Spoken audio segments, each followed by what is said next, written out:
अस्सलाम वालेकुम प्यारे बच्चों। आज हमारी कहानी का मौजू है जादुई चक्की। एक ज़माने में एक छोटे से गांव में जो कि सबज पहाड़ों और चमकती हुई नदियों के दरमियान वाक़या था, वहाँ एक मेहरबान किसान रहता था जिसका नाम बीन था।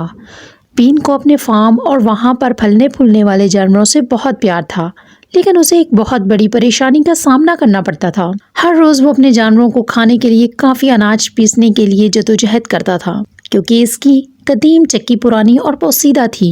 एक दिन जब बीन गांव के हलचल से भरे हुए बाजार का दौरा कर रहा था, एक पुरस्कार बूढ़ी औरत को जादू के जंगल के अंदर छुपे हुए जादुई चक्की के बारे में बात करते हुए सुना।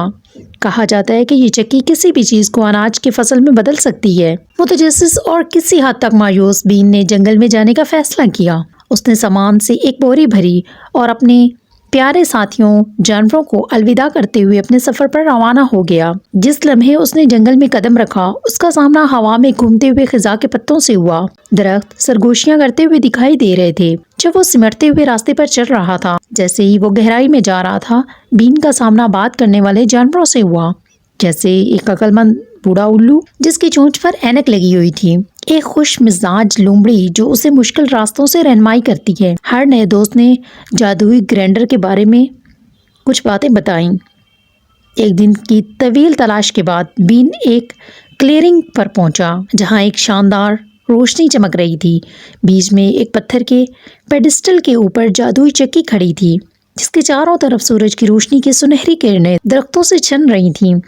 एहतियात से उसके करीब पहुंचते हुए बीन ने कुछ खुश्क मकई जो वो अपने घर से लाया था ग्राइंडर में रखा और हैंडल मोड़ दिया। वो बहुत ज्यादा हैरान हुआ कि सुनहरी अनाज की बोरियां डला दी गईं, जो उसके पूरे फार्म को महीनों तक खिलाने के लिए काफी थी। बहुत खुश हुआ बीन ने जादुई मखलूक का शुक्रिया अदा किया जिन्होंने उसकी मदद की थी, और गाँव के हर एक के साथ फसल बांटने का वादा किया। जी बच्चों, कैसी लगी आपको जादुई चक्की की कहानी? अगर आपको वीडियो पसंद आई हो तो प्लीज़ चैनल को सब्सक्राइब कीजिए। शुक्रिया।